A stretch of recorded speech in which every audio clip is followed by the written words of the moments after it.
साथियों, मुझे बड़ी खुशी है कि रतन टाटा ट्रस्ट ने ये आयोजन इस रूप में किया है और मुझसे ये अनुरोध किया है कि मैं इस विषय पर इस गोष्ठी की शुरुआत करूं। आप सब बहुत मेहनत करने वाली संस्थाओं में काम करते हैं। कहने को नॉन गवर्नमेंट है, पर दरअसल आप सरकार हैं। ये चीज़ मैं हमेशा ही अपने एनजीओ के दोस्तों को मजाक नहीं बल्कि गंभीरता से याद दिलाता हूँ कि आज देश में अधिकांश प्रांतीय सरकारें आप पर ही निर्भर हैं और इसलिए ये एक महत्वपूर्ण मसला है कि हम इस तरह के विषय को जो शिक्षा के दृष्टिकोण से एक बहुत बुनियादी विषय है, एक व्यापक परिप्रेक्ष्य में देखें। सिर्फ इस परिप्रेक्ष्य में नहीं कि स्कूल जहाँ असफल हो रहे हैं या परेशान हैं वहाँ हम कुछ बेहतर करने के लिए या कुछ अलग ढंग से करने के लिए वहाँ पर मौजूद हैं। ये एक अपने आप में बुरी चीज़ नहीं है, लेकिन एक ज़्यादा बहुत बड़े सवाल भी हमारे सामने हैं जो कि पूरी व्यवस्था को लेकर हैं। तो इस संदर्भ में आज सुबह की इस गोष्ठी में बोलने के लिए मुझे ये उपयुक्त लगा कि मैं आपको एक उन दायरों की चर्चा करूं जिन दायरों के भीतर एक स्कूल चलता है या संस्था चलती है। तो मैंने 4 दायरे इस सिलसिले में चुने हैं। सबसे बड़ा दायरा जो मैंने चुना है वो है संस्कृति का। उसके भीतर दूसरा दायरा मैंने चुना है बाजार का, और उसके अंदर तीसरा दायरा मैंने चुना है शिक्षा का, और इस सब के बीच में है संस्था। संस्कृति से शुरू करें तो आप आसानी से देख सकते हैं कि हमारा देश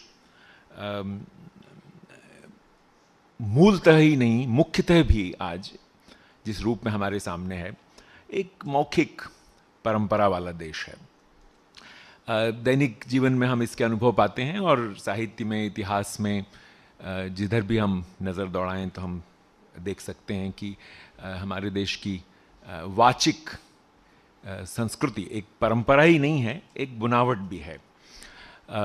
बोला हुआ शब्द, सुना हुआ शब्द कई स्थितियों में आज भी कहीं ज़्यादा मायने रखता हुआ दिखलाई देता है बनिस्बत लिखे हुए या छपे हुए शब्द के।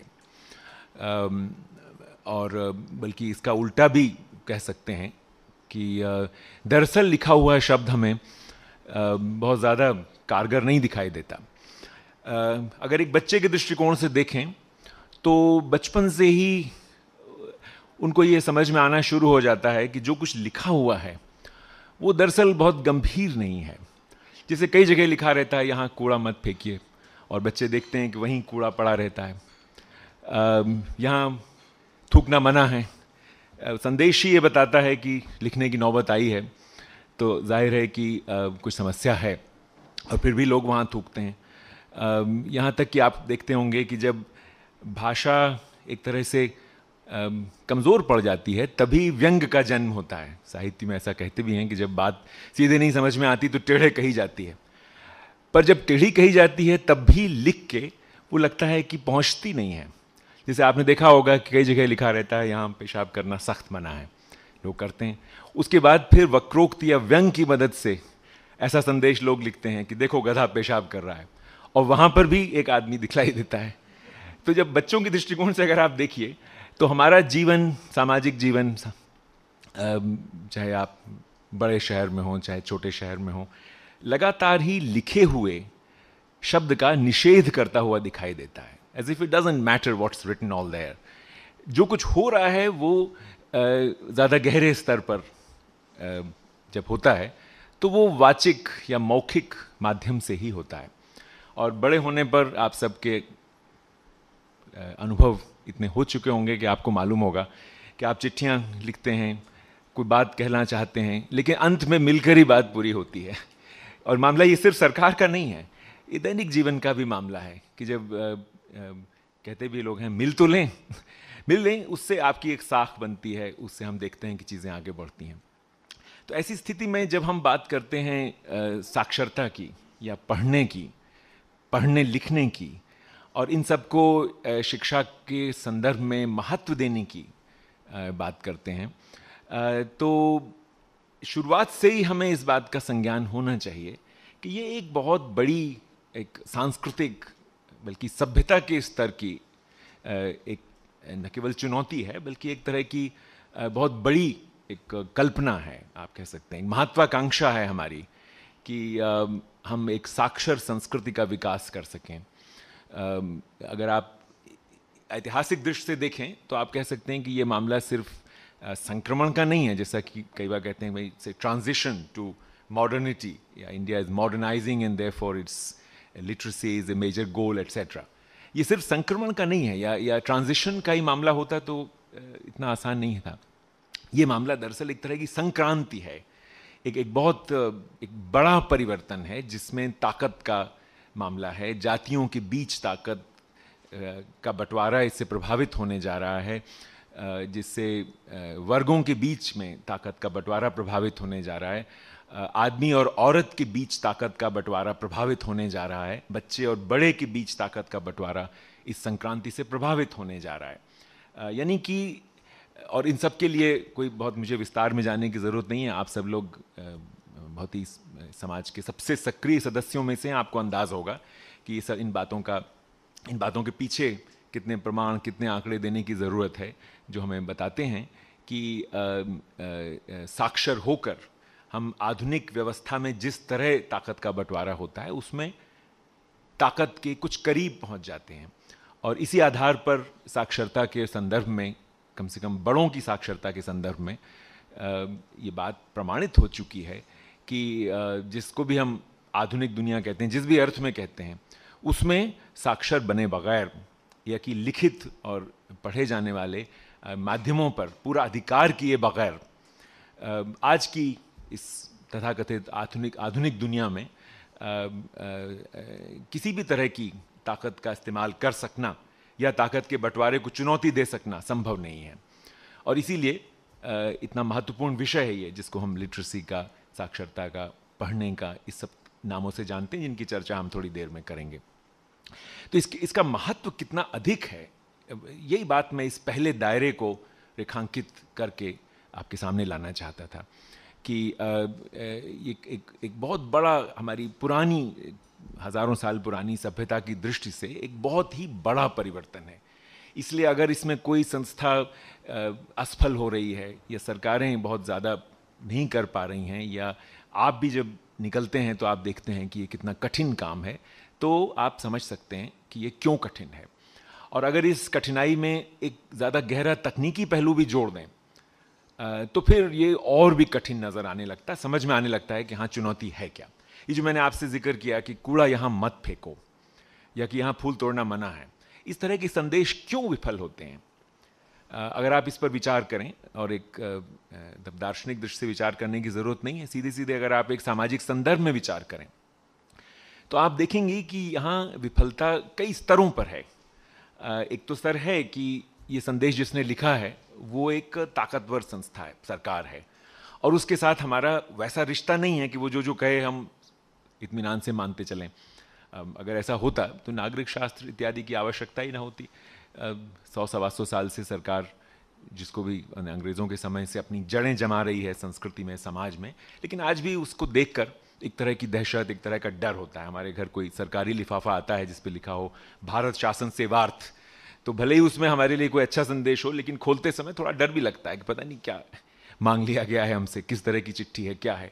सरकार के साथ ये जो एक दूरी का रिश्ता है समाज के अधिकांश वर्गों का और ज़्यादातर उपेक्षित वर्गों का, ये रिश्ता एक तनाव पैदा करता है ऐसे सभी संदेशों के प्रति जो कि लिखित रूप में, छपे रूप में मौजूद हैं। और इस दृष्टिकोण से जब हम उस जगह कूड़ा फेंकते हैं, उस जगह हम किसी को पेशाब करता हुआ देखते हैं जहाँ लिखा है कि ऐसा मत करो, तो उसमें एक क्षीण सा एक प्रतिरोध का आनंद भी निहित है, एक kind of a pleasure of resistance, कि सब लिखा रहता है, हम जो करना चाहते हैं करते हैं, हम मस्ती करते हैं, मतलब हमें कोई चला नहीं सकता, हमारा कोई संचालन नहीं कर सकता। ये एक एहसास ऐसी चीज़ों में होता है। कई सूक्ष्म स्तरों पर ये प्रतिरोध हम अपने समाज में देखते हैं, बड़े वर्गों का सरकार के प्रति, छोटे लोगों का बड़े वर्गों के प्रति, और इस प्रतिरोध में ही बहुत सी रचनाशीलता, सृजनशीलता हमारे समाज की व्यक्त होती है, छिपी रहती है। इसलिए इसको भी एक ज़्यादा बड़े परिप्रेक्ष्य में देखने की ज़रूरत है। लेकिन दूसरी तरफ एक तकनीकी पहलू भी है यहाँ, कि चीज़ें जो लिखी हुई हैं दरअसल वो अपने अर्थ के साथ हम तक नहीं पहुँचती। आप इन आने वाले 1-2 महीनों में तमाम किस्म के फॉर्म भरने का मौसम आ रहा है। जैसे इस शहर में हज़ारों लाखों फॉर्म भरे जाएंगे कॉलेजों में एडमिशन के लिए, स्कूल वाले अभी समाप्ति हुए हैं। आप कभी ऐसी जगह खड़े होइए 10-15 मिनट जहां फॉर्म भरे जा रहे हैं। 18-19 साल के बहुत पढ़े लिखे लड़के लड़कियां, अच्छे अच्छे कॉलेजों से पढ़े हुए लड़के लड़कियां अपने माता पिता के साथ वहाँ मौजूद होते हैं, साथ में फॉर्म लिए रहते हैं, और एक एक कॉलम पर अपने पिता से या किसी और से पूछते चलते हैं कि यहाँ यही लिखना है। जैसे आप किसी को, अब तो मनी ऑर्डर ख़त्म हो गया, लेकिन मनी ऑर्डर जब भरा जाता था, अब तो खैर ईमेल से जाता है मनी ऑर्डर, फिर भी भरना तो पड़ता ही है, लेकिन जब वो पुराना किस्म का मनी ऑर्डर भरने को होता था तो बड़ा एक सीखने वाला, एक बड़ा रोचक दृश्य डाकखानों के बाहर होता था, जहाँ लिखा रहता है जैसे मनी ऑर्डर पर कि पाने वाले का नाम और पता। तो अक्सर झिझक के इंसान जो भरने वाला है वो पूछता था कि यहाँ उस किसका नाम लिखना है। पाने वाला मतलब, हालांकि पता है कि पाने वाला मतलब ये रुपए पाने वाला, ये रुपए जो मैं भेज रहा हूँ, लेकिन फिर भी एक बार मन होता है कि एक बार पता लगा ही लें कि यहाँ किसका नाम लिखना है। भेजने वाले का मतलब क्या मैं हूँ, अपना नाम लिखना है। तो एक तरह की अचकचाहट सी लिखे हुए शब्द का अर्थ में रूपांतर करते हुए महसूस होती है। और अगर आप स्कूल से जुड़े हुए हैं, जिसकी चर्चा मैं थोड़ा बाद में करूंगा, तब तो आप जानते ही हैं कि स्कूल दरअसल अक्षर और शब्द की, या शब्द और क्षमा कीजिए, शब्द और अर्थ की दूरी को पाटने में असमर्थ रहता है, वर्षों तक असमर्थ रहता है। कुछ एक लोगों के संदर्भ में पाट देता है, लेकिन बहुत मुश्किल से पाट पाता है। क्या कारण है इसका? क्या ये स्कूल की ही असमर्थता है और असफलता है, या इसकी भी कोई बहुत बड़ी जड़ें हैं कि अर्थ की व्याप्ति हमारे जगत में कहीं और है, और छपे हुए अक्षर की आकृति, छपे हुए शब्द की आकृति, वो वाक्य, उसका एक अपना स्थान है, उसका भूगोल ही कुछ अलग है, और उन दोनों के बीच में एक दूरी है। और वो दूरी तभी पटती है जब इंसान सामने खड़ा होकर समझाता है कि हाँ ऐसा करो, यहाँ ये लिख दो, वहाँ वो लिख दो, ठीक हो जाएगा, कोई चिंता मत करो। एक तरह की दिलासा सी हमको मिलती है कि कोई जीता जागता इंसान हमको ये बात कह रहा है। हिंदी के व्यंगकार हरिशंकर पारसाई के इस तरह के कई व्यंग हैं, उनमें से एक रेलवे स्टेशन की बेचैनी पर है कि गाड़ी आने वाली है, किस समय आने वाली है, छपा हुआ है, वहाँ पर लिखा हुआ है, सब कुछ है। तो उन्होंने लिखा है कि यहाँ तो बहुत कुछ लिखा हुआ है हमारे देश में, वो होता थोड़ी है, तो फिर भी हम पूछ लेते हैं चलो। तो पहले स्टेशन मास्टर से पूछते हैं, फिर कुली से पूछते हैं, फिर आसपास की यात्रियों से भी पूछ लेते हैं, कहते हैं कुली तो आखिरकार सरकार का ही है, तो वही कहेगा जो लिखा हुआ है। तो इसलिए यात्रियों से पूछना बेहतर है, क्योंकि वो हमारे हैं। उसके बाद फिर और भी चीज़ें उस लेख में वो आगे कहते हैं कि अच्छा किधर से आ रही है, वैसे तो पता है किधर से आ रही, सब लोग कह रहे हैं, पर कभी कभी उधर भी देख लेते हैं कि पता नहीं उधर से आ जाए, दूसरी तरफ से आ जाए। तो एक बेचैनी का भाव उस पूरे लेख में परसाई जी ने छपे हुए, लिखे हुए, टंगे हुए या चिपके हुए शब्द को लेकर व्यक्त किया है कि उस सब के प्रति हमारे मन में एक सहज, एक भारतीय नागरिक होने के नाते एक शायद शंका होती है कि पता नहीं है कि नहीं है। जन्म से, बचपन से शब्दों को पढ़ते हुए, उनका उच्चारण करते हुए, एक जीवन काल में शायद हमारे लिए मुश्किल होता है समझना कि दरअसल हमारी सभ्यता में अक्षर की, शब्द की, ध्वनि की अपनी एक पवित्रता हजारों साल से मौजूद है, और वो अर्थ के बगैर अपना अर्थ रखती है। जैसे मंत्रोच्चार की परंपरा आपको अगर आप उस दृष्टिकोण से देखें तो मंत्र में अर्थ प्रमुख नहीं है, उसका उच्चार ही प्रमुख है, और जो उस ढंग से करता है उसकी अपनी एक हैसियत होती है, सत्ता होती है। तो वाचिक संस्कृति में अक्षर की, शब्द की, ध्वनि का और बाद में चल के उसकी आकृति का महत्व अर्थ से अलग स्थापित हो चुका है।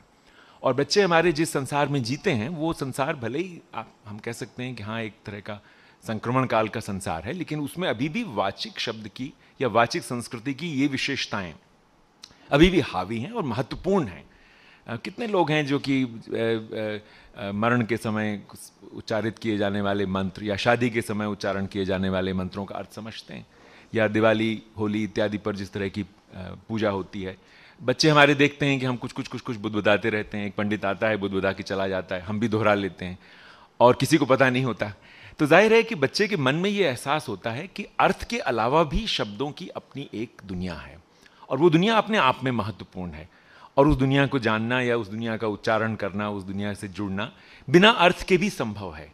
इसलिए सार्थक ढंग से लिखे हुए शब्द को देख पाना, समझ पाना, ये सांस्कृतिक दृष्टि से फिलहाल हमारी विरासत नहीं है जो कि एक सहज किसी बच्चे को मिल सके। और इस दृष्टिकोण से उन देशों के साथ जिनसे हम तुलना करते हैं अपनी अक्सर, या जहाँ जा कर के हमें एहसास होता है कि वहाँ क्यों शिक्षा इस तरह से प्रभाव डाल पा रही है कि हर एक बच्चा पढ़ रहा है, पढ़ पा रहा है, शिक्षक भी इतना ध्यान दे रहे हैं इस सब पर, हम जब वहाँ से लौटते हैं तो ये सहज ही हम अपने आप से पूछते हैं कि ये सब चीज़ें यहाँ क्यों नहीं है। और हमें लगता है अक्सर कि ये सरकार की कोताही है। सरकार तो हमेशा ही तैयार रहती है इस तरह के विचारों के लिए, और लगता भी है कि हाँ कोताही है, हमारे स्कूल जिस तरह चल रहे हैं वो ऐसे ही है।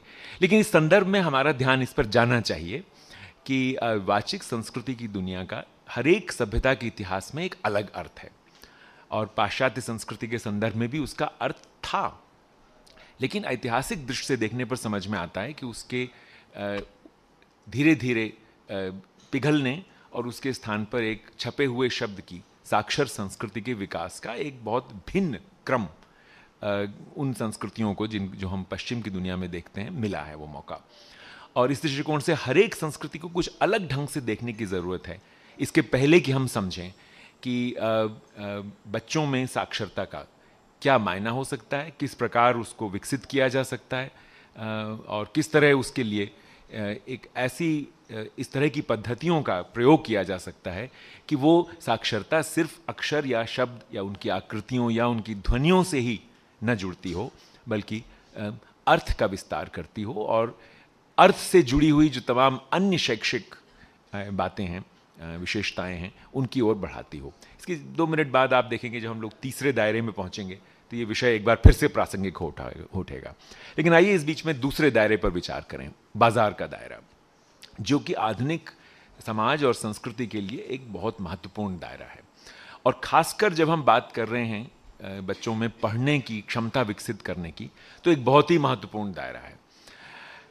इसलिए महत्वपूर्ण है क्योंकि अगर आप पढ़ना किसी तरह सीख गए हैं और फिर सोचते हैं कि मैं पढ़ता रहूं या कि मैं साक्षर बना रहूं, तो इसके लिए बहुत ज़रूरी है कि आप कुछ कुछ पढ़ते रहें। और जो पढ़ते रहना है वो निर्भर है इस बात पर कि उस तरह की सामग्री, उस तरह की चीज़ें बाजार में आ रही हैं कि नहीं। बाजार एक तरह का बड़ा जनतांत्रिक माध्यम है जिसके जरिए जगह जगह चीज़ें पहुंचती हैं। बाजार एक संस्था है जिसमें हम जुड़े हुए हैं। मैं उस बाजारवाद की बात नहीं कर रहा हूं जो आजकल राह चलता, हर आदमी उसको एक लात लगाता चलता है। मैं बाजार की बात कर रहा हूं एक बहुत सहज अर्थ में कि बाजार यानी चीज़ों का विनिमय। तो उस संदर्भ में पढ़ना, पढ़ते रहना और एक पाठक बनना, ये निर्भर है इस बात पर कि किसी समाज में किताबों की व्याप्ति कितनी है। बच्चों के संदर्भ में देखें तो इसका सीधे सीधे अर्थ है कि बाल साहित्य नाम की कोई चीज या कि बच्चों की किताबें, बच्चों के लायक किताबें किस हद तक बाजार में प्रवेश कर चुकी हैं। और यहां जब हम बाजार की बात कर रहे हैं तो बाजार के नियमों की बात कर रहे हैं दरअसल।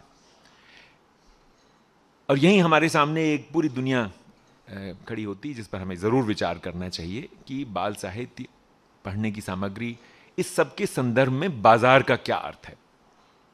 एक बड़ा मोटा सा अर्थ तो यह है कि अगर किताबों की उपलब्धता पर निर्भर है पढ़ते रहना और रुचिपूर्वक पढ़ना, इस तरह महसूस करना कि हाँ मेरे जीवन में किताबों का स्थान है, तो इस सब के लिए ज़रूरी है कि किताबें उपलब्ध हों यानी मेरी या किसी भी व्यक्ति की खरीदने की क्षमता के दायरे में उपलब्ध हों और जहां वो रहता है वहां पर उपलब्ध हों।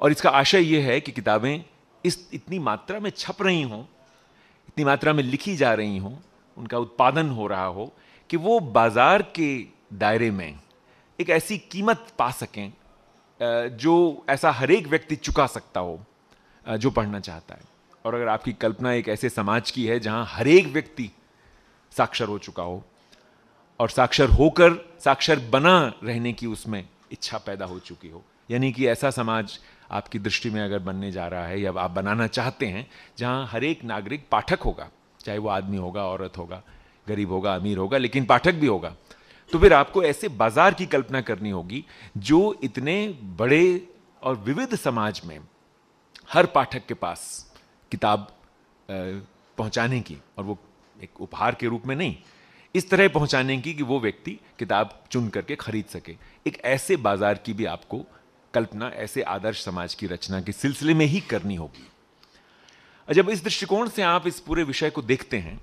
तो हमारे सामने पिछले 50-60 सालों का इतिहास कुछ अलग ढंग से प्रकट होता है। इस समय देश की सबसे दो बड़ी संस्थाएं हैं जिनके बाल साहित्य पर हम सब लोग जो कि इस क्षेत्र में काम करते हैं हमेशा ही निर्भर रहते हैं। एक का नाम है चिल्ड्रंस बुक ट्रस्ट, दूसरी का नाम है नेशनल बुक ट्रस्ट। इन दोनों ही संस्थाओं के तीसरे शब्द पर विचार करें तो भारत में बाल साहित्य के बाजार की कहानी अपने आप खुल जाती है। ये दोनों ही ट्रस्ट हैं, यानी दोनों ही दरअसल बाजार में नहीं हैं, ये बाजार से थोड़ा सा हटके हैं। इस अर्थ में हटके हैं कि इनको मूल्यों की दृष्टि से कोई प्रतियोगिता में उलझने की जरूरत नहीं है। बाजार के संदर्भ में प्रतियोगिता का जिक्र करना आज की जलवायु में काफी खतरनाक काम है। मैं सिर्फ इसलिए इसका जिक्र कर रहा हूं क्योंकि बाजार का अर्थ ही होता है कि आप कोई चीज अगर बेचने के लिए निकले हैं तो 10 और लोग बेचने के लिए निकले हैं, उनके और आपके बीच में मूल्य को लेकर उस चीज की किस किस्म की चीज है, अच्छी है बुरी है, इसको लेकर जरूर ही कोई ना कोई प्रतियोगिता होगी। बाजार का अर्थ ही यह है। तो उस सिलसिले में ये जो दो संस्थाएं हैं इनको किसी इस तरह की प्रतियोगिता की दरकार नहीं है।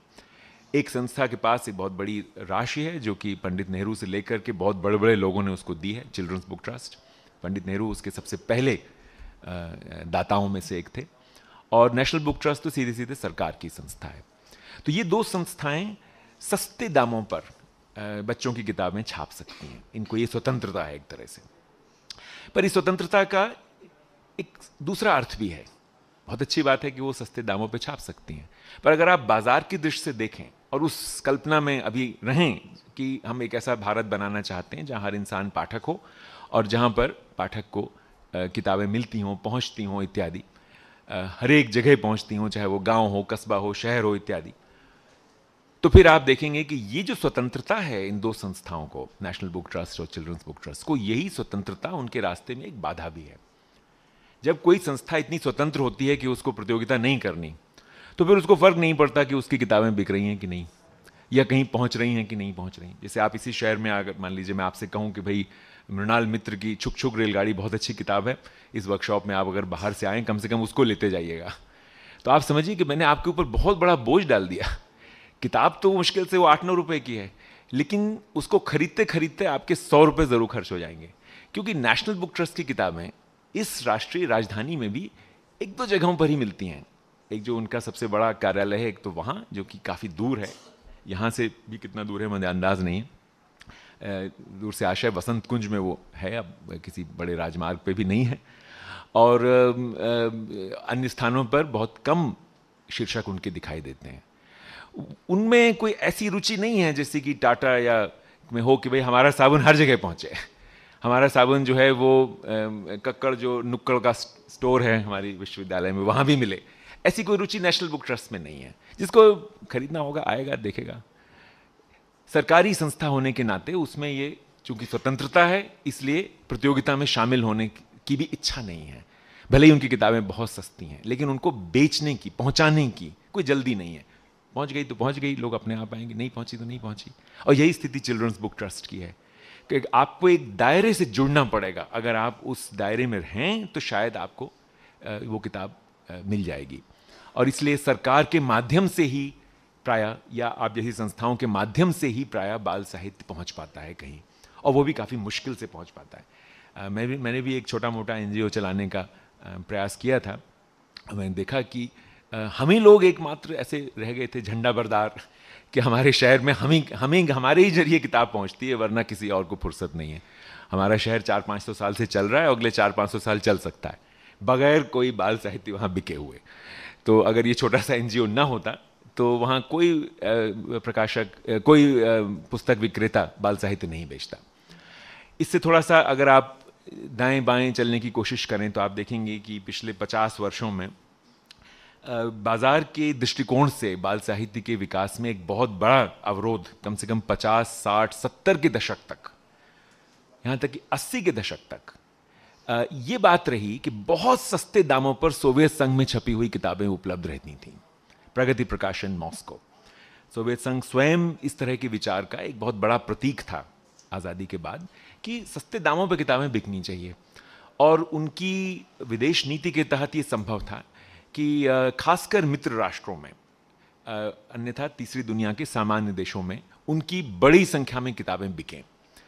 तो 50 के दशक से शुरू होकर बहुत सुंदर रंगीन किताबें, वो भी मोटे कागज़ पर छपी हुई, आर्ट पेपर पर छपी हुई, एक एक 2-2 रुपए में, कोई 8 आने में आप उस ज़माने में ले सकते थे, और वो किताबें 70 के दशक तक बिकती रहीं।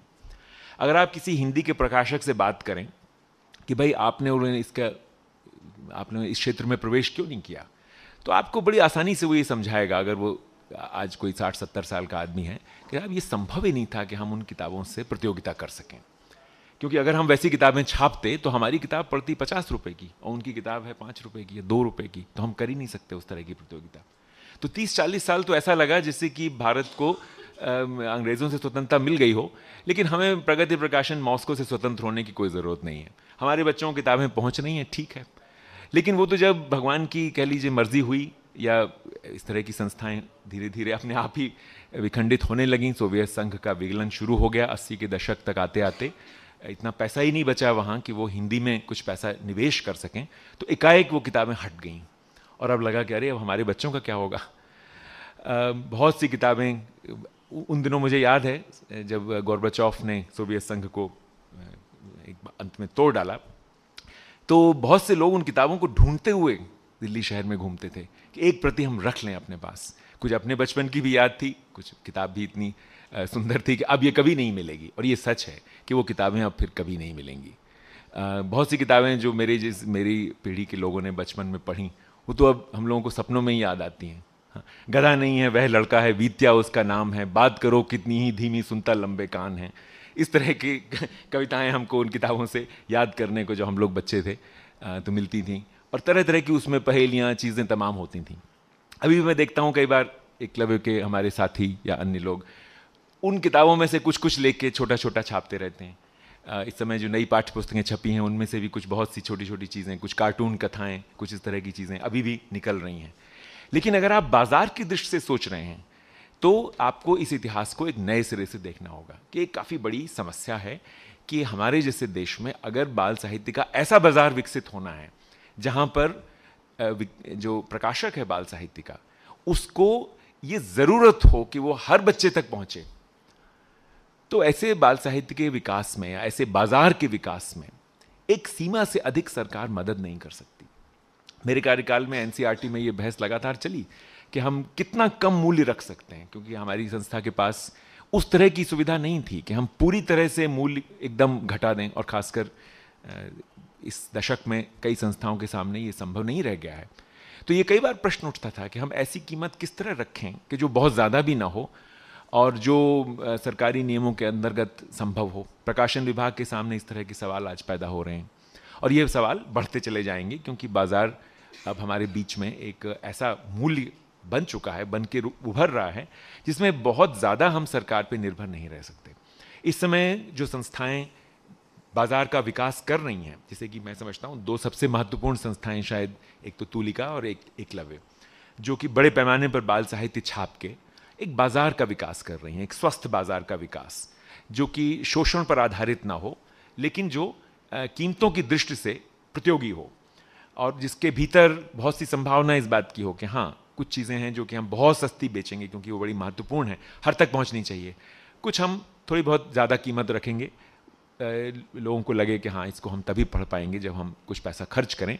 तो पैसा खर्च करने की प्रवृत्ति का भी हम विकास करेंगे, और ये भी एक महत्वपूर्ण मुद्दा है बाल साहित्य की दृष्टि से या साक्षरता के विकास की दृष्टि से, कि हम कीमत को या खर्चने को एक प्रकार का उद्देश्य बनाएं लोगों के जीवन में कि हाँ, हम अगर गहना खरीद सकते हैं, हम अगर टेलीविज़न खरीद सकते हैं, सीडी खरीद सकते हैं, तो इसके बीच में कहीं किताब की भी जगह बने। ये किताब की जगह तभी बनेगी जब हम बाजार के दृष्टिकोण से इस क्षेत्र पर विचार करेंगे। तो बहुत बड़ी बड़ी संस्थाएं, जैसे इस समय प्रथम, रूम टू रीड, जिनको आमंत्रित किया गया है इस गोष्ठी में, जब वो बहुत बड़े पैमाने पर किताबें छापने की सोचते हैं और छाप करके पहुंचाते भी हैं, तो उनके सामने ये सवाल ज़रूर खड़ा होना चाहिए कि क्या वो एक स्थायी बाजार का विकास कर रहे हैं, या वो एक तरह का छोटा कुछ समय का वसंत ला रहे हैं, जिसमें जो हमेशा नहीं चल सकता। और दूसरी चीज़ इसके साथ ही जुड़ी हुई है कि किस किस्म की किताबें हम बाजार में ला सकते हैं बाजार की नियमों के तहत। जैसे मेरा संबंध है कुछ तुलिका नाम की संस्था से, और उनकी बातचीत से काफ़ी साफ समझ में आता है कि अगर विशुद्ध व्यापार की दृष्टि से देखेंगे तो बहुत सस्ते दाम पर कोई अच्छी बच्चों की किताब लाना संभव नहीं है। वो किताब 80 रुपये की, 100 रुपये की हो ही जाएगी अगर हमने अपने कलाकार को पैसा दिया है, अगर हमने ठीक कागज़ का इस्तेमाल किया है, हमने लेआउट डिज़ाइनर के लिए भी कुछ पैसा रखा है। तो ये सब चीज़ें तभी संभव हैं जब हम एक अच्छी कीमत उस पर ले सकें और संस्था भी उस बहाने चल सके। ये तमाम चीज़ें अपने आप में महत्वपूर्ण इसलिए हैं क्योंकि जिसको हम बच्चों की साक्षरता कह रहे हैं, बच्चों में पढ़ने की इच्छा का विकास कह रहे हैं, वो इन छोटी छोटी अदृश्य चीज़ों पर निर्भर है। अदृश्य मैं इसलिए कह रहा हूं क्योंकि ये भूमिकाएं किसी किताब को जब आप देखते हैं तो एक जानकार के लिए ही वो भूमिकाएं उपलब्ध होती हैं, वरना किसी को समझ में नहीं आता। जैसे किसी माता पिता से पूछें कि भाई इस किताब का लेआउट आपको कैसा लगा, तो उसको नहीं समझ में आएगा कि लेआउट क्या होता है, या एक लेआउट का एक आदमी होता है कि संस्था में, डिज़ाइनर क्या होता है, इलस्ट्रेटर क्या होता है, इलस्ट्रेटर के भीतर क्या क्या चीज़ें छिपी हुई हैं। ये तमाम ऐसे हुनर, ऐसे कौशल हैं जो कि बाजार का विकास होने के साथ साथ ही धीरे धीरे एक अपनी सूक्ष्मता हासिल करते हैं।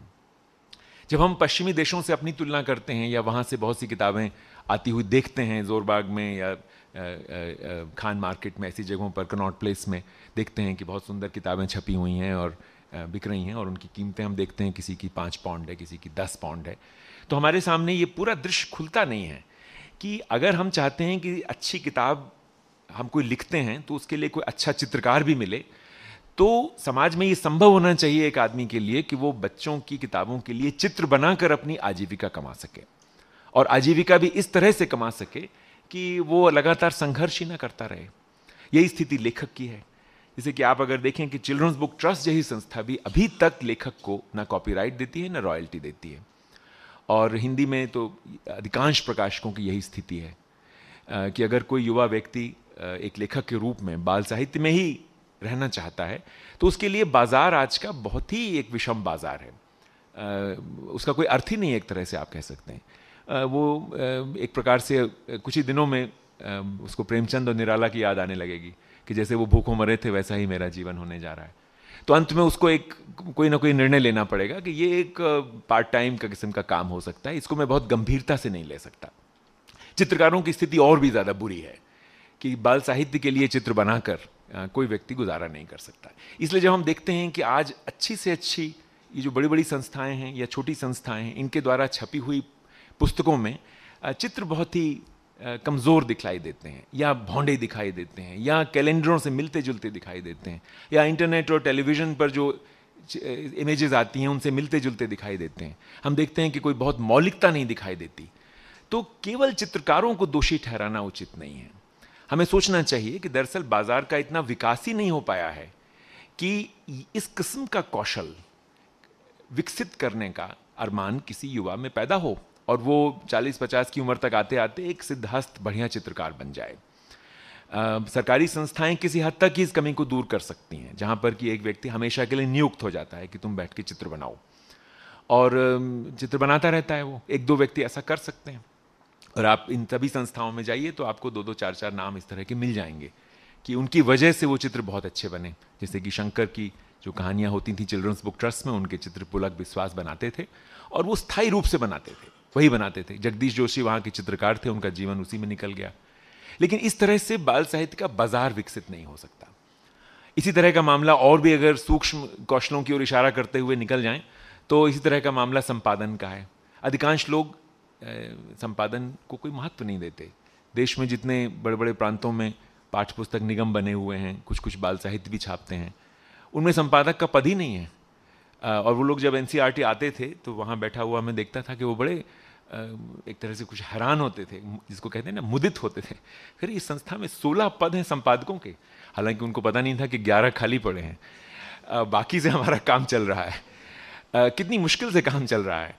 लेकिन ये कि वहाँ पद थे कम से कम, किसी युग में वो तैयार कर दिए गए, लेकिन उनके लिए उपयुक्त व्यक्ति का ढूंढना बहुत मुश्किल था। ये जो बहुत बड़ी बड़ी संस्थाएं आज बड़ी मात्रा में प्रकाशन कर रही हैं, उनको हमें इस तरह से आश्वस्त करना होगा। जैसे प्रथम के साथ मेरी एक बड़ी लंबी बातचीत हुई थी कि अगर आप सचमुच किताबों का पेशा विकसित करना चाहते हैं तो आपको इन तमाम किस्म की चीज़ों में ध्यान देना होगा, और उसके बाद फिर आपको तय करना होगा कि हमारी किताबें किस कीमत पर आम लोगों को मिलेंगी।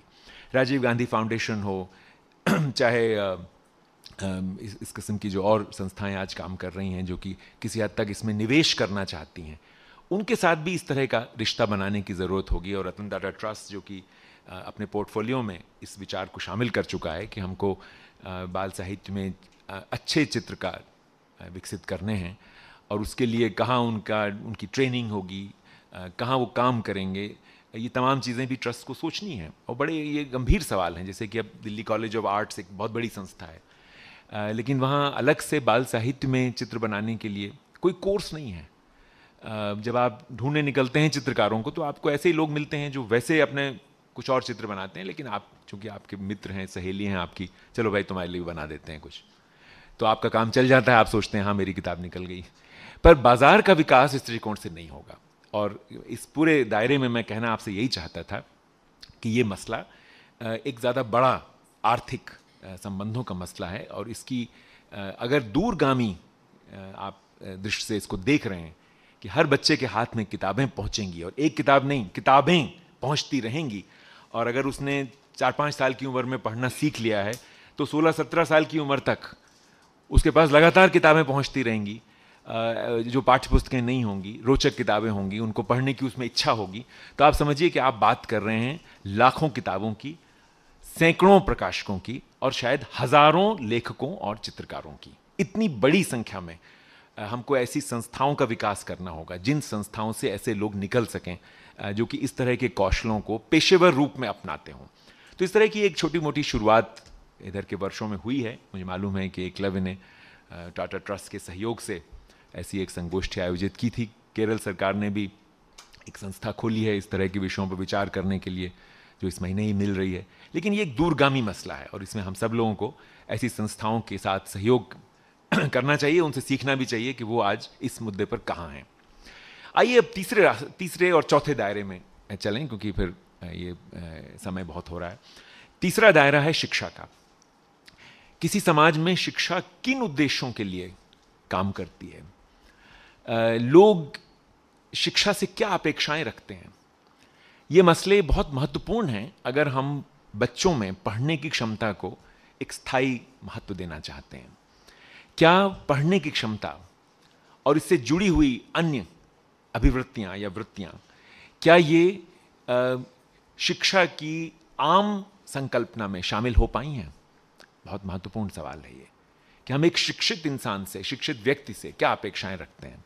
हमसे आशा यहाँ इस कमरे में मौजूद सोचने समझने वाले 24 घंटे शिक्षा पर ही विचार करने वाले लोगों से नहीं है, आम लोगों से विचार है कि आम समाज में शिक्षा से क्या अपेक्षाएं लोगों की हैं। क्या उनमें उन अपेक्षाओं में ये अपेक्षा शामिल है कि जो व्यक्ति शिक्षा में कुछ साल बिताए, शिक्षा के दायरे में कुछ साल बिताए, वो व्यक्ति फिर हमेशा के लिए किताबों का दीवाना हो जाए? तो हम पाते हैं कि इसका उत्तर स्पष्ट ही उत्तर है नहीं में।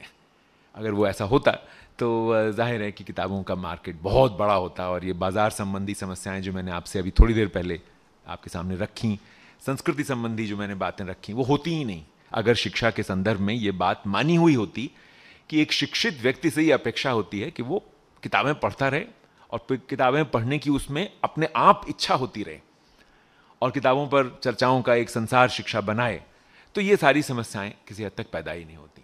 एक छोटी सी वास्तविक कहानी से आप मेरा आशय समझ लेंगे। मेरे कई जो व्यापारी मित्र हैं उनमें से एक ने एक बार मुझसे ये कहा कि मेरा लड़का इतना बीए में पहुंच गया है लेकिन पढ़ता वढ़ता कुछ नहीं है, बस जो पढ़ाया जाता है वही पढ़ता है। तो आप कुछ उसके लिए कुछ ऐसे किताबें कुछ सुझाइए जो कि उसकी उम्र का लड़का पढ़ना चाहता हो। तो मैंने कुछ उपन्यास 10-12 उपन्यासों के नाम दिए, कुछ कहानी संग्रहों के नाम दिए। मैंने कहा ये सब खरीदिए। बहुत अच्छा, उन्होंने तय किया कि हम खरीद लेंगे। वो मुझे करीब साल भर बाद दोबारा जब मिले तो मैंने उनसे पूछा कि क्या हुआ, पढ़ने लगा? तो बोले नहीं, उसमें तो कोई फ़र्क ही नहीं पड़ा। तो हमने कहा क्यों, ऐसा कैसे? तो बताइए आपने क्या किया। तो उन्होंने जो मुझे बताया वो मैं आपको बिल्कुल उन्हीं के शब्दों में बता रहा हूँ। बोले मैंने उसके लिए एक किताब खरीदी थी, देखा 2-3 महीने पढ़ी रही, उसने वो पढ़ी ही नहीं। तो मैंने सोचा जब एक नहीं पढ़ी तो मैं दूसरी क्यों लाऊं। तो एक बड़ा मोटा सा सवाल है कि जो व्यक्ति किताबों की दुनिया से नहीं जुड़ा है वो वास्तव में यही सोचता है कि किताब का मतलब होता है कि अगर किताब आपको दी तो आप शाम तक पढ़ लीजिए। यानी किताबों का हमारा एक संसार है, उसमें मैं जब कभी घुसता हूँ, कभी निकलता हूँ, कभी नहीं पढ़ता हूँ, कभी पढ़ता हूँ। ये स्थिति शिक्षा से हमारी अपेक्षाओं की नहीं है। हम करोड़ों की मात्रा में ऐसे शिक्षित लोग देखते हैं जिनका दरअसल पढ़ने से संबंध तभी तक रहता है जब तक वो विद्यार्थी होते हैं, बल्कि पढ़ने के बाद यानी विद्यार्थी रहने के बाद भी अगर वो पढ़ते हुए मिलते हैं तो लोग बड़ी चिंता व्यक्त करते हैं कि आप तो कोई इम्तहान दे नहीं रहे हैं, आप क्यों पढ़ रहे हैं इतना। बल्कि पढ़ने का संबंध खराब आंखों से जोड़ दिया जाता है, या कि आप दोस्ती यारी में विश्वास नहीं करते, आप सामाजिक नहीं रह गए हैं, आप आते वाते नहीं हैं, पढ़ते रहते हैं। तो ये सब चिंता के विषय मान लिए जाते हैं। ये भी एक वाचिक संस्कृति का एक लक्षण है, क्योंकि ध्यान रखिए पढ़ना अंततः एक एकांत को जन्म देता है, क्योंकि जब आप पढ़ते हैं तो आप अकेले होते हैं। और इसके लिए एक लंबी, एक कह लीजिए कि लोकतंत्र की, व्यक्तिगत मूल्यों की, एक व्यक्ति की जगह की, ये तमाम संघर्ष इससे जुड़े हुए हैं। और जब हम उन देशों की कल्पना करते हैं, उनकी बात करते हैं, वहाँ से होके आते हैं जिन देशों में इस तरह की हम पढ़ने की संस्कृति देखते हैं, तो हम ये भूल जाते हैं अक्सर कि पढ़ने का एकांत वहाँ एक स्वीकृत मूल्य है। और एक हद तक, जिस हद तक हमारे संविधान में व्यक्ति के कुछ अधिकार या मूल्य रखे गए हैं, उनमें एकांत एक महत्वपूर्ण मूल्य है। हालांकि उसको एक कोई अलग से लिख के नहीं समझाया गया है, पर वो एक मूल्य है कि हाँ, हर व्यक्ति की अपनी एक स्पेस होगी। ये एक अलग मसला है कि हमारे पास हम ऐसे घरों में रहते हैं, ऐसी बस्तियों में रहते हैं जहाँ अलग कोई जगह होना बड़ा मुश्किल है, जहाँ पर आप एकांत में पढ़ सकें। और अभी संस्था की बात हम 2 मिनट में करेंगे। हमारे स्कूलों में भी ये स्थिति बड़ी मुश्किल होती है कि हम कोई ऐसी जगह बना सकें जहाँ पर कोई बच्चा शांतिपूर्वक कुछ देर पढ़ सके। यहाँ तक कि ये स्थिति कॉलेजों और यूनिवर्सिटीज़ में भी बड़ी मुश्किल से दिखलाई देती है। तो शिक्षा से हमारी ये अपेक्षा कि शिक्षित व्यक्ति अपनी दुनिया में खो जाए, किताबें इस हद तक पढ़ता हो या किताबों से रस लेता हो, किताबों के जरिए वो विचारों के संसार में प्रवेश करे, ये तमाम चीज़ें तो बहुत ही दूर की कौड़ी हो जाती हैं। ये जो आखिरी वाली बात मैंने आपसे कही, इस पर अगर आप विचार करें तो आप ये दोबारा आप वहीं लौट आएंगे कि जहाँ शब्द और अर्थ का संबंध जुड़ता है, वहाँ विचार की दृष्टि से हम किताबों को एक माध्यम मानने लगते हैं। अगर ये संस्कार संस्कृति नहीं दे रही, बाजार किताबें उपलब्ध भी नहीं करवा रहा, और शिक्षा के संदर्भ में ये एक अपेक्षा भी नहीं है कि हम वैचारिक रूप से जीवित रहने के लिए किताब को एक साधन माने, तो आप मान के चलिए कि किताब की ज़रूरत किसी को महसूस नहीं होगी। वैचारिक रूप से जीवित रहने के लिए महफिलों में आता रहना जरूरी है कि आप गोष्ठियों में आते रहें, लोगों की बातें सुनते रहें, और विचार के जो अन्य माध्यम हैं उनसे भी अगर आप प्रतियोगिता देखें तो हम फिर देखते हैं कि शिक्षित व्यक्ति से ये अपेक्षा आज के इन माध्यमों में भी कहीं कोई तरजीह नहीं पाती। जैसे कि अगर आप विचार की दुनिया से जुड़े रहना चाहते हैं तो रेडियो, टेलीविज़न, इंटरनेट इत्यादि बहुत है, किताब का संदर्भ इतना महत्वपूर्ण नहीं है। इस पर विचार करने की आवश्यकता है कि हम शिक्षा के संदर्भ में जब शिक्षा की संकल्पना करते हैं, या एक शिक्षित व्यक्ति कैसा होगा, वो कैसे समाज में रहेगा, आशय है मनोरंजन से भी है, एकांत में रह सकने से भी है, अपने एकांत में अपने को पहचानने से भी है, और वैचारिक रूप से दुनिया से जुड़ने से भी है, और उन तमाम संघर्षों में भाग लेने से भी है जो कि वैचारिक दुनिया के जरिए समाज में चलते हैं, उसको बदलने की कल्पना करते हैं इत्यादि हैं। ये सभी चीज़ें तब किताब की संस्कृति में प्रवेश कर जाएंगी। फिलहाल शिक्षा से हमारी लोकप्रिय अर्थ में ये अपेक्षाएं नहीं हैं, और इसलिए एक बड़ी समस्या पैदा होती है कि हम स्कूल के जरिए पढ़ना लिखना तो सीख जाते हैं, लेकिन वो हमारे व्यक्तित्व का या कि हमारे सामाजिक व्यक्तित्व का हिस्सा नहीं बन पाता।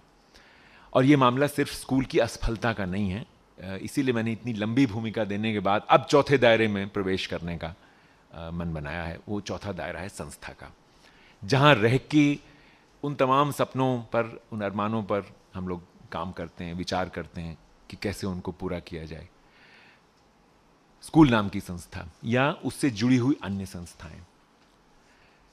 एनसीईआरटी के दिनों में मुझे एक बहुत विशेष एक परियोजना पर काम करने का मौका मिला, और उस परियोजना के जरिए मुझे समझने का मौका मिला कि एक स्कूल किस तरह इस मुद्दे पर विचार करता होगा या नहीं करता होगा। क्योंकि एनसीईआरटी भी एक स्कूल की ही एक, आप कह सकते हैं, शाखा है। अगर आप मेरे साथ एक दिन बिताते उन दिनों तो आप कहते हैं कि हाँ, एक हायर सेकेंडरी स्कूल के प्रिंसिपल जैसा ही मेरा जीवन था। और अच्छी बात है, हम लोग स्कूल से इतना जुड़े हुए थे। फ़र्क इतना ही था कि हमारा मतलब कुछ कमरे ठीक ठाक दिखते थे, वरना कार्य करने का जो हमारा अंदाज था वो एक स्कूल के जीवन की याद दिलाता था। इसलिए ये जो परियोजना जिस पर मैंने काम किया, उससे मैंने बहुत सीखा कि स्कूल में किस तरह विचार होता होगा इस तरह की बात पर।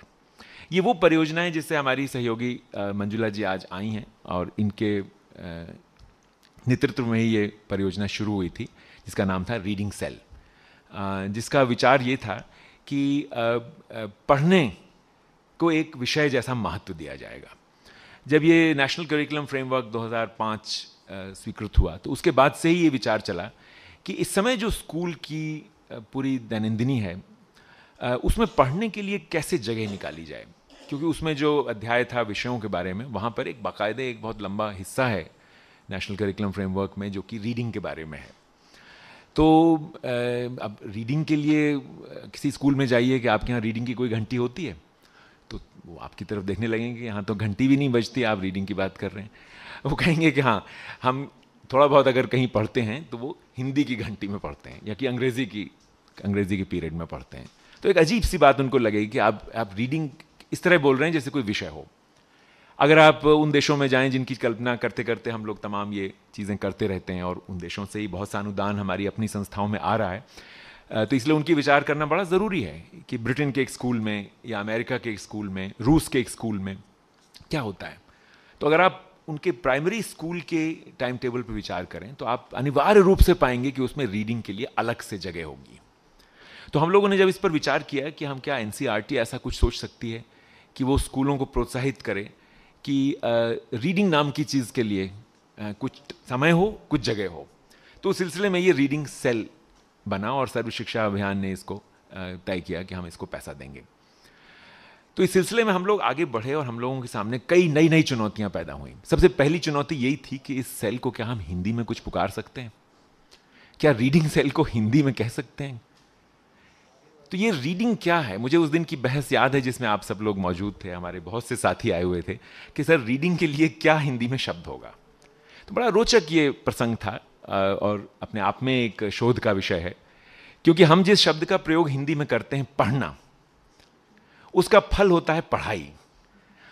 और अगर आप उस दृष्टिकोण से देखें तो उसका अर्थ दरअसल सिर्फ पढ़ना नहीं है, उसका अर्थ है मेहनत करना, उसका अर्थ है कुछ बनना। हाँ, आजकल कुछ पढ़ नहीं रहे, पढ़ाई ठीक नहीं चल रही है। कैसी पढ़ाई चल रही है आजकल? ये तमाम जो जुमले हैं वो दिखाते हैं कि दरअसल पढ़ना सिर्फ रीडिंग नहीं है। एनसीईआरटी में चलन था कि हर चीज़ का नाम थोड़ा सा गुरु गंभीर होना चाहिए, इसलिए हम लोग इसको कोई पढ़ने का कमरा तो कह नहीं सकते थे, रूम टू रीड की तरह से। तो हम लोगों को अंत में तय करना पड़ा कि क्या भाई ये पठन प्रकोष्ठ होगा। रीडिंग सेल का नाम जब हमारे हिंदी प्रकोष्ठ के जरिए वार्षिक प्रतिवेदन में आया तो उसका नाम यही बना, पठन प्रकोष्ठ, जिसको सुन के ही कोई भाग जाए कि यहाँ पर तो ऐसा कुछ काम हो रहा है कि हमें दूर ही रहना चाहिए। तो हम लोगों के सामने बड़ा सवाल था कि ये जो पठन शब्द है ये क्या है, क्या इसका संबंध है कहीं दूर दराज में पढ़ने से? हम लोग इसको तय नहीं कर पाए।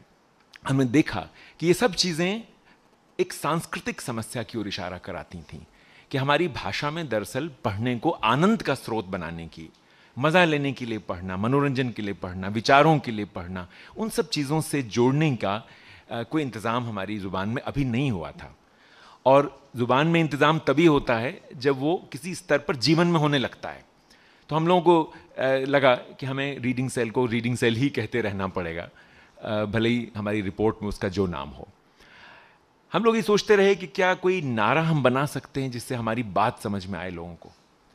तो इस मामले में हम लोगों को ज़्यादा सफलता मिली। हालांकि नारा ऐसा नहीं है कि जो आप कोई किसी का टेस्ट ले सकें कि भाई बताइए आपको कोई प्राइज़ मिलेगा कि क्या नारा था रीडिंग सेल का, लेकिन एक अच्छा नारा हमारी एक सहयोगी ने अंत में 50-60 नारों में से चुना, और वो नारा था पढ़ना है समझना, जो कि हम लोगों ने अपने लेटर हेड पर छाप के थोड़ा सा कम से कम खुश तो हो लिए कि ये चीज़ हम लोग देश में फैलाने जा रहे हैं कि पढ़ने का मतलब सिर्फ पढ़ना नहीं है, साक्षर होना नहीं है। पढ़ने का मतलब है समझना, पढ़ना है समझना। यानी जब कोई बच्चा समझने के लिए ही पढ़ना शुरू करे, या कि पढ़ना इस तरह से आगे उसके जीवन में बन जाए कि वो समझने लगे और जान ले कि समझकर पढ़ना ही पढ़ना है, और बाकी सब तो अध्यापक को खुश करने के लिए पढ़ना है या इम्तिहान में पास होने के लिए पढ़ना है, तब जाके एक पाठक बनने की जड़ उसके जीवन में बनेगी। और इस निष्कर्ष पर पहुंचने के बाद हम लोगों ने जो अंतिम एक मेरे कार्यकाल में जो एक बड़ी परियोजना पर काम करना शुरू किया, उससे संस्था के बारे में हमें क्या समझ में आया, अब मैं उस पर आता हूँ। और वो मुद्दा था एक ऐसी श्रृंखला बनाने का, एक ऐसी किताबों की एक ऐसी माला बनाने का जो कि एक काफ़ी बड़ी माला हो, जिसमें खूब सारी किताबें हों, और जिनके जरिए हम कह सकें कि बच्चे अगर इस माला को खुद पढ़ना शुरू कर देंगे बिना किसी की मदद के, तो वो एक दिन पढ़ना सीख जाएंगे या उनमें पढ़ने की इच्छा उत्पन्न हो जाएगी।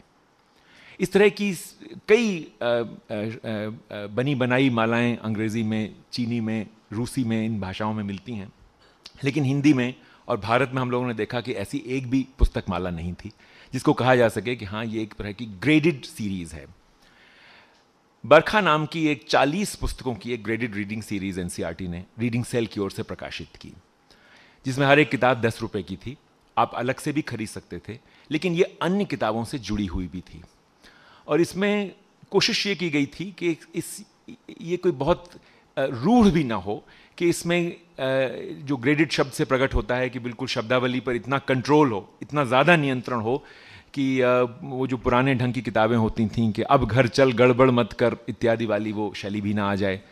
हम लोग जिस नई पढ़ने की वैज्ञानिक समझ से प्रेरित थे वो ये थी कि जब आप स्वाभाविक भाषा में बच्चों को कोई चीज़ देते हैं जिसमें उनके अपने जीवन का कुछ प्रतिबिंब होता है, तो फिर वो अंदाज करके पढ़ने लगते हैं, और एक बार जब पढ़ने लगते हैं तो फिर पढ़ने की तकनीकी समस्याओं पर खुद धीरे धीरे विजय प्राप्त करने लगते हैं। इस तरह से इस पुस्तक माला की संकल्पना की गई थी। लेकिन जैसे ही ये संकल्पना शुरू हुई, इस पर काम शुरू हुआ, तो मैंने देखा कि संस्था के स्तर पर एकदम दो धड़े बन गए, एक वो जो बरखा विरोधी थे और एक जो बरखा समर्थक थे। और जैसा कि अक्सर होता है जब दो धड़े बनते हैं तो दो ही नहीं बनते हैं, उनमें फिर छोटे छोटे और वर्ग भी बन जाते हैं, हाँ, जैसे कि JDU, JDM इत्यादि। तो बहुत ही रोचक दृश्य था कि एक छोटी सी परियोजना जिसके लिए सरकार पैसा दे रही थी, वो कई तरह की वैचारिक और तकनीकी उलझनों में फंसती चली गई। और रह रहकर मंजुला जी मेरे पास आया करती थी कि सर आप ही सुलझाइए ये समस्या कि ये फाइल कैसे निकलेगी, इस पर फलाने ने ये लिख दिया, ढिमाके ने वो लिख दिया। तो वो 6 महीने बहुत ही रोचक थे ये समझने के लिए कि जब कोई भी विचार संस्था के दायरे में प्रवेश करता है तो वो कितनी तरह की उलझनों को, कितनी तरह के प्रतिरोध को जन्म देता है। और ये स्थिति आप समझिए देश की शीर्षस्थ संस्था में थी।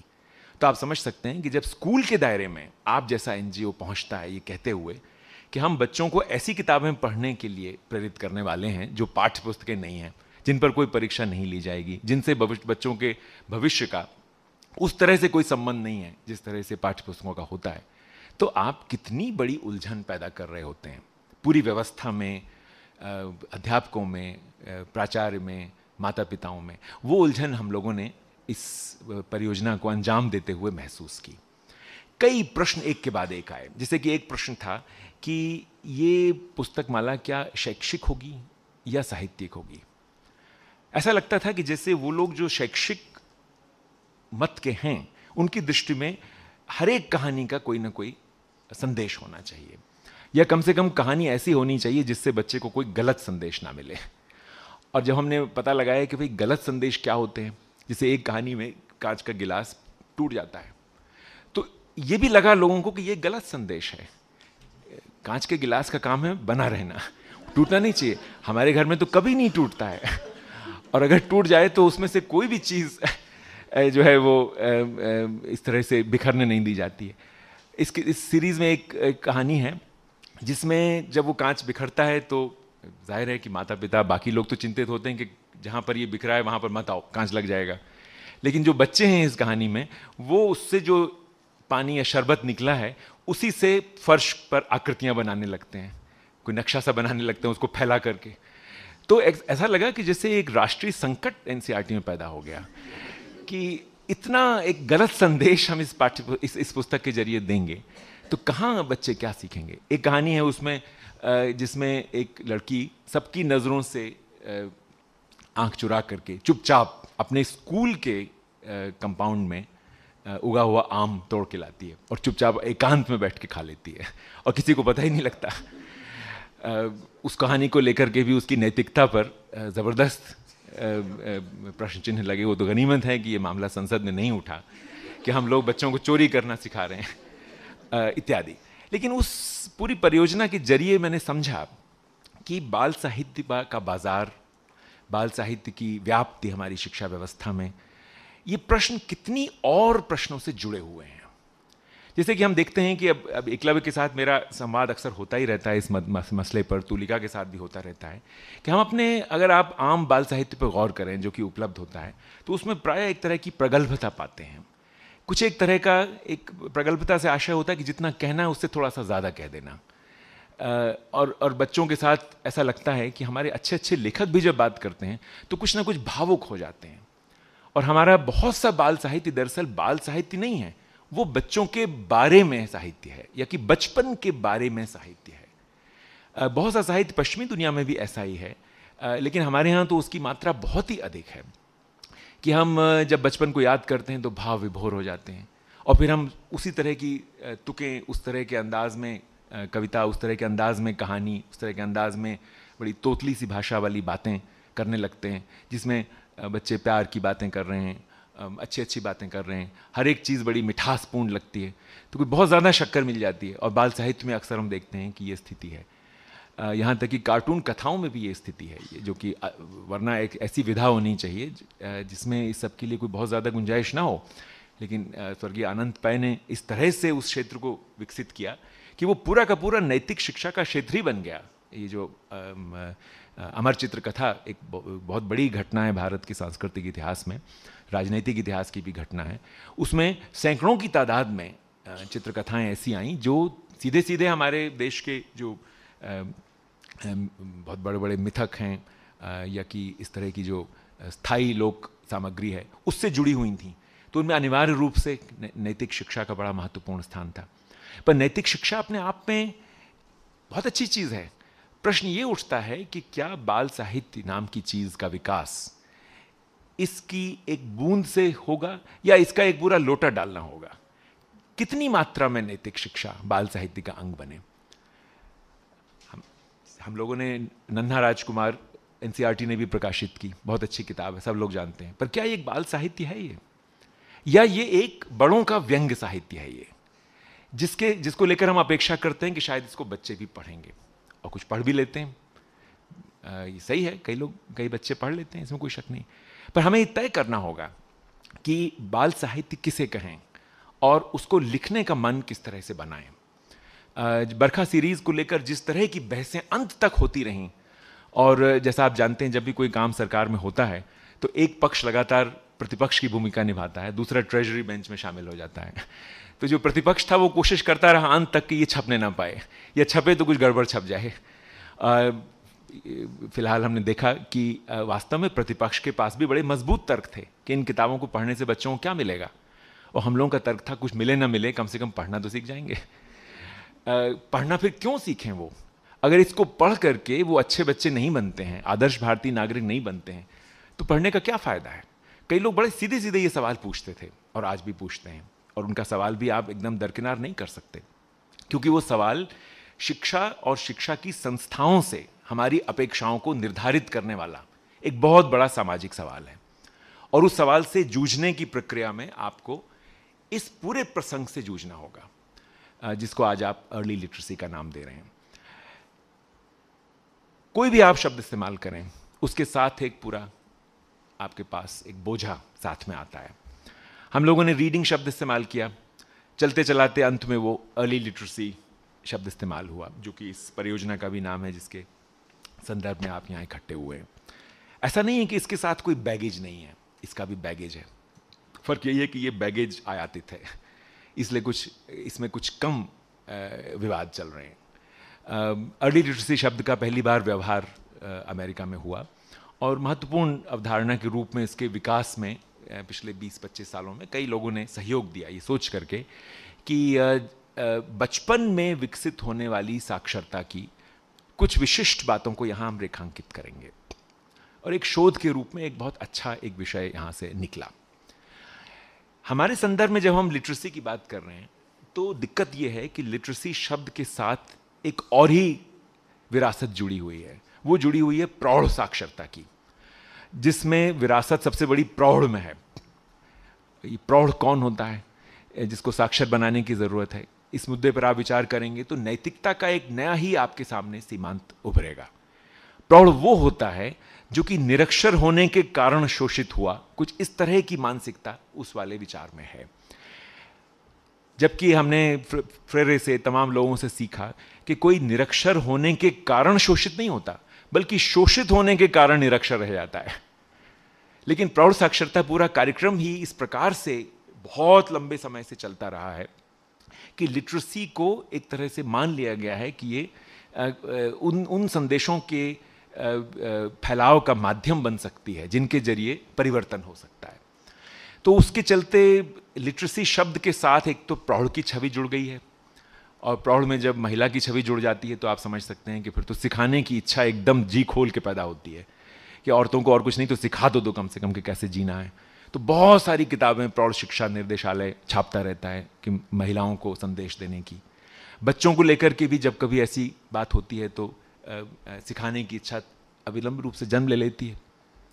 ऐसी स्थिति में पढ़ने के लिए किस प्रकार ऐसा शब्द चुना जाए या ऐसी अवधारणा बनाई जाए जो कि इस विरासत से मुक्त हो सके। अच्छा, अर्ली शब्द के साथ भी ये समस्याएं हैं। बहुत से लोग सोचते हैं कि अर्ली का मतलब है द अर्लियर द बेटर, और बहुत से लोग हम जानते हैं कि हमारे देश में काम भी इस पर कर रहे हैं कि बच्चे का जन्म बाद में होगा, पहले एडमिशन करवा लो। 2-3 साल की उम्र तक बच्चों को साक्षर बनाने का अभियान पूरे बाजार पर इस समय हावी है। नर्सरियों में, इस तरह की तमाम संस्थाओं में आप देखते हैं कि बहुत छोटे बच्चों को लिखना पढ़ना सिखाने की कोशिश की जाती है। अपने आप में ये बड़े गंभीर सवाल हैं, चुनौतियां हैं, क्योंकि अगर आप उस तरह काम शुरू करते हैं तो कहीं भी उस तरह की चीज़ों से जुड़ना बाद में मुश्किल हो जाता है जो कि बच्चों के स्वाभाविक विकास के क्रम में उनमें साक्षरता का विकास करें। तो चाहे हम रीडिंग शब्द पर विचार करें, चाहे पढ़ने पर, चाहे अर्ली लिटरेसी पर, ये सभी शब्द हैं। अंत में रह ये जाता है प्रश्न कि हमारे मन में संकल्पना क्या है। संकल्पना जो शिक्षा के इस समय विकसित फैले हुए संसार से थोड़ा बहुत टकरा करके और थोड़ा बहुत उसके भीतर घुस के उसको परिवर्तित कर सकती हो। क्योंकि इसमें संदेह नहीं है कि पढ़ना एक बुनियादी कौशल है। इस कौशल पर बच्चों का शेष विकास निर्भर है, चाहे विज्ञान का हो, चाहे गणित का हो, अन्य विषयों का हो। सब कुछ इस पर निर्भर है कि वो समझ कर पढ़ पाते हैं कि नहीं, पढ़ने में रुचि विकसित कर पाते हैं कि नहीं, और खुद अपनी समझ से किताबों को चुनने की क्षमता का विकास उनमें हो पाता है कि नहीं। लिखने के साथ पढ़ने का क्या संबंध है? क्या वो लिखने को भी इस दृष्टिकोण से देखना शुरू कर देते हैं कि ये अपने अर्थ को दूसरे तक पहुंचाने का माध्यम है और दूसरे के अर्थ को समझने का माध्यम है पढ़ना, या वो इन दोनों को ही एक तकनीकी अर्थ में देखते रहते हैं जो कि स्कूल में होता है। हम लोगों ने रीडिंग सेल के तहत भी अध्यापकों का प्रशिक्षण कई बार किया और पाया कि जो स्थापित मान्यताएं हैं पढ़ने और लिखने को लेकर, उनसे लगातार हमें टकराना पड़ रहा है, और वो टकराहट काफ़ी समय तक प्रतिरोध बनी रहती है, और उसके बाद जब परियोजना समाप्त हो जाती है तो वो प्रतिरोधी विचार अंत में फिर से स्थापित होता है, विजयी हो जाता है। कई सरकारें जहां हम लोगों ने काम किया जिन प्रदेशों में, वो हमसे कहती भी थी कि आप लोग तो आए हैं चले जाएंगे, अंत में तो यही शिक्षक रह जाएंगे। तो क्या आप कुछ ऐसा करके जा सकते हैं कि ये स्थायी रूप से चलता रहे? ये सवाल उन सभी NGOs के सामने भी है, चाहे वो बहुत बड़े हों चाहे छोटे हों, जिनको सरकार के भीतर काम करना है, कि ये एक सांस्कृतिक मसला है, बहुत बड़ा इसमें एक वैचारिक एक गहराई है, इसके भीतर एक वैचारिक गहराई है, और उन सभी मुद्दों पर लगातार संवाद करते रहना एक अनिवार्यता है। इसमें कोई एक दृष्टि लेकर के बैठ जाना कि हम ग्रेडिट के खिलाफ हैं या हम इसके पक्ष में हैं, या हम इस तरह की पद्धतियों के खिलाफ हैं, उस तरह की पद्धतियों के पक्ष में हैं, इस तरह से कोई एक मत लेके बैठ जाने से अंत में होगा यही कि हमारा अपना एकांतवास शुरू हो जाएगा और जो व्यवस्था है वो अपनी तरह चलती रहेगी। हम लोगों को ज़रूर इन मुद्दों पर सोचना है कि किसी भी पद्धति की लोकप्रियता है तो क्यों है, किन लोगों के बीच में है, और उसको अगर हम बदलना चाहते हैं तो किस तरह से प्रवेश करें उस संवाद में, जिसके जरिए लोगों को धीरे धीरे समझ में आएगा कि हम कहना क्या चाहते हैं आखिरकार। आज की तारीख में तो ये है कि हमारे पास स्कूल के टाइम टेबल में घुसने के लिए भी जगह नहीं है। बड़ी मुश्किल से इसी शहर में कक्षा 1 में टाइम टेबल में घुसने के लिए थोड़ी सी जगह हम लोगों को मिल पाई थी, या उत्तर प्रदेश के एक ज़िले में मिल पाई थी, और वो जगह भी कितने दिन की है। वरना स्कूल का टाइम टेबल बाकायदे एकदम फुल है, आप कह सकते हैं। कहीं कोई गुंजाइश नहीं है कि रीडिंग नाम की कोई चीज़ प्रवेश कर जाए, या कि कहानी सुनाने की कला, जो कि सब लोग जानते हैं कि सीधे सीधे से जुड़ी हुई है, या कि बच्चों की चित्र बनाने की इच्छा को व्यक्त करने का कोई समय टाइम टेबल में बाकायदे आ जाए, और वो सिर्फ कक्षा 1 में नहीं बल्कि 3-4 साल तक चले, 5 साल तक चले, तब जाके उसमें कोई स्थायित्व आ पाएगा। तो ये बहुत बड़े संघर्ष हैं, और इन संघर्षों में किसी की विफलता को रेखांकित करना सबसे आसान काम है, चाहे वो स्कूल की हो, चाहे शिक्षक की हो, चाहे अधिकारियों की हो, चाहे वो नीति की हो। जहाँ तक सक्रिय रूप से इसमें काम करने का सवाल है, आप सब लोग बहुत अनुभवी लोग हैं, और मुझे उम्मीद है कि अपने अपने अनुभवों को, जो बिल्कुल भिन्न भिन्न संस्थाओं के हो सकते हैं, यहाँ पर आप इस संगोष्ठी में सामने लाएंगे, और जिससे मुझे उम्मीद है कि रतन टाटा ट्रस्ट, जो कि हमेशा ही दृष्टि की तलाश में रहता है कि आगे क्या करें, और इनकी चिट्ठी भी मेरे पास यही आई है कि अगले 3-4 साल में ये अपना पैसा किस तरह से निवेश करें। मुझे उम्मीद है कि इससे कुछ ऐसा कार्यक्रम निकलेगा जो कि बड़े पैमाने पर देश में बच्चों में पढ़ने को लेकर जो समस्याएं हैं उनको दूर करने में मदद करेगा। धन्यवाद।